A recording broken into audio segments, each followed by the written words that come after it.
Purple നിറത്തിലുള്ള ഈ സുന്ദരിപ്പൂക്കളെ നിങ്ങൾ എവിടെയെങ്കിലും കണ്ടിട്ടുണ്ടോ? പണ്ട് കാലത്ത് നമ്മുടെ ഗ്രാമപ്രദേശങ്ങളിലെല്ലാം സുലഭമായി കണ്ടുകൊണ്ടിരുന്ന ഒരു പൂച്ചെടിയാണ് കേട്ടോ ഇത് ശീമക്കൊങ്ങിണി എന്ന് പറയുന്ന ഒരു പൂച്ചെടിയാണ്. ഇതിന് വേലിയേരി, നീലൂരി എന്നിങ്ങനെ എല്ലാം പേരുകളുണ്ട് കേട്ടോ. പല സ്ഥലങ്ങളിലും പല പേരുകളിലാണ് ഇത് അറിയപ്പെടുന്നത്. പണ്ട് കാലത്ത് പൂക്കളം ഇടാനായിട്ട് ഉപയോഗിച്ചിരുന്നു കേട്ടോ. ഏത് കാലാവസ്ഥയിലും ഇതിൽ നിറയെ പൂക്കളുണ്ടാകും. വളരെയധികം തേനുള്ള ഒരു പൂവാണ് കേട്ടോ ഇത്. അതുകൊണ്ട് തന്നെ ചിത്രശലഭങ്ങളും പക്ഷികളും തേനീച്ചകളും ഹമ്മിങ് ബേർഡുകളും എല്ലാം എപ്പോഴും തേൻ കുടിക്കാനായിട്ട് വരുന്നത് കാണാറുണ്ട് കേട്ടോ.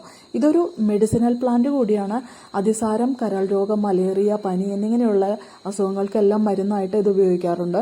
പിന്നെ തായ്ലൻഡിൽ തേയിലയ്ക്ക് പകരം ഈ ഇലകൾ ഉണക്കി പൊടിച്ച് ചായ ഉണ്ടാക്കാനായിട്ട് ഉപയോഗിക്കുന്നുണ്ട് കേട്ടോ. ഓസ്ട്രേലിയയിൽ ഇതിന്റെ പേര് സ്നേക്ക് വീഡ് എന്നാണ്. നല്ല വെയിലുള്ള സ്ഥലങ്ങളിലും ഭാഗികമായി തണലുള്ളയിടത്തും വളരും. നല്ല നീർവാർച്ചയുള്ള മണ്ണിലാണ് നന്നായിട്ട് വളരുന്നത് കേട്ടോ. വെള്ളം കെട്ടി നിൽക്കുന്നിടത്ത് നടരുത്. ഒരിക്കലും നട്ടുപിടിപ്പിച്ചാൽ പിന്നെ നമ്മുടെ പറമ്പിൽ നിന്ന് ഒരിക്കലും പോവാത്തൊരു ചെടിയാണ് കേട്ടോ ഇത്. അതായത് ഇത് ഒരുവിധം വരൾച്ചയെ വരെ അതിജീവിക്കാനുള്ള കഴിവുണ്ട് ഈ ചെടിക്ക്. പതിവായി നനയ്ക്കുന്നതുകൊണ്ട് പൂക്കൾ ധാരാളമായി ഉണ്ടാകുകയും പിന്നെ ചെടി നല്ല കരുത്തോടെ വളരുകയും ചെയ്യും. നാടൻ വെറൈറ്റി നീല നിറത്തിലുള്ളതാണ് കേട്ടോ. ഇതിപ്പോൾ പർപ്പിൾ നിറത്തിലുള്ളതാണല്ലോ. പിന്നെ ഇതിന്റെ ഇലകൾക്ക് അരികുകളെല്ലാം ഒരു പ്രത്യേക രീതിയിലാണ് ഇതിന്റെ ഇലകൾക്ക് ഒരു പ്രത്യേകതയൊക്കെ ഉണ്ട് കേട്ടോ. നല്ല പച്ചപ്പാണ് ഇതിന്റെ. അങ്ങനെ കൊഴിഞ്ഞു വീഴാറായ ഇലകൾക്ക് നല്ല മഞ്ഞ നിറമാണ് കേട്ടോ. ഈ ചെടി ഇങ്ങനെ നിൽക്കുന്നത് കാണാൻ നല്ല ഭംഗിയാണ് കേട്ടോ.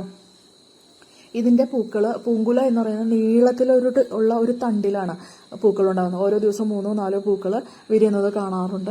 ഇങ്ങനെ നിൽക്കുന്നത്, ഒന്നിച്ച് പൂക്കൾ ഉണ്ടായി നിൽക്കുന്നത് തന്നെ കാണാനായിട്ട് നല്ല ഭംഗിയാണ് കേട്ടോ. അപ്പോൾ ഇത് എവിടെന്നെങ്കിലും കാണുകയാണെങ്കിൽ നിങ്ങൾ പറിച്ചുകൊണ്ടുവന്ന് ഒരു ചെറിയ ചെടിയെങ്കിലും കൊണ്ടുവന്ന് നട്ടുപിടിപ്പിക്കുക കേട്ടോ. ഇതിന്റെ നാടൻ വെറൈറ്റി നല്ല നീല നിറത്തിലുള്ള പൂക്കളാണ് കേട്ടോ ഉണ്ടാകാറുള്ളത്.